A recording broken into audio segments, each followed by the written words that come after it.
મુખ્યમંત્રી ભૂપેન્દ્ર પટેલે વધુ એક સંવેદનશીલ નિર્ણય લીધો છે। દિવ્યાંગ અધિકારી અને કર્મચારીઓની બઢતી માટે અનામત નીતિ ઘડવામાં આવશે।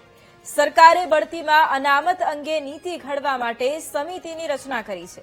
મુખ્ય સચિવની અધ્યક્ષતામાં 5 સભ્યની ઉચ્ચ કક્ષાની સમિતિ બનાવાઈ। ભારત સરકાર અને રાજ્ય અને કોર્ટના ચુકાદાઓના આધારે હવે આ અનામત નીતિ ઘડવામાં આવશે। તો વધુ એક રાજ્ય સરકાર દ્વારા સંવેદનશીલ નિર્ણય લેવામાં આવ્યો છે અને ખાસ તો દિવ્યાંગ અધિકારી અને કર્મચારીઓની બઢતી માટે અનામત નીતિ ઘડવામાં આવશે અને તે અંગે હવે નિર્ણય લેવામાં આવ્યો છે।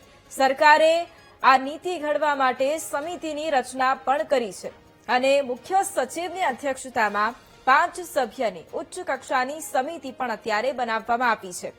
ભારત સરકાર અને રાજ્ય અને કોર્ટના ચુકાદાના આધારે અનામત નીતિ ઘડાશે અને આજ મુદ્દે સંવાદદાતા મેહુલ ફોન લાઈન પર છે।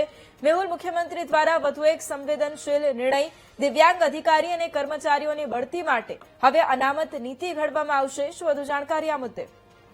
બિલકુલથી વાત કરવામાં આવે તો મુખ્યમંત્રી કક્ષાએ આ નિર્ણય કરવામાં આવ્યો છે। રાજ્યની જે કોર્ટો છે, કોર્ટ અને જે કેન્દ્ર સરકારની જે ગાઈડલાઈન છે તેના આધારે આ જે નિર્ણય જે છે તે હવે કરવામાં આવશે। દિવ્યાંગ કર્મચારીઓ અધિકારીઓની જે બઢતી છે તેની નીતિમાં અનામત જે લાગુ કરવા સંદર્ભે જે છે તે કમિટીની રચના કરવામાં આવી છે। તેનો કોટા કેટલો હશે, શું હશે, કેટલા સમયગાળો તેમને આપવામાં આવશે અને જે ચોક્કસ સમય મર્યાદા હોય છે જે કામની તે કઈ રીતે થશે નક્કી, આ તમામ બાબતોને લઈને ઉચ્ચ કક્ષાની કમિટીની રચના કરવામાં આવી છે, જેનું અધ્યક્ષસ્થાન મુખ્ય સચિવનું છે। મુખ્ય સચિવની અધ્યક્ષસ્થાને 5 સભ્યોની કમિટીની રચના કરવામાં આવી છે।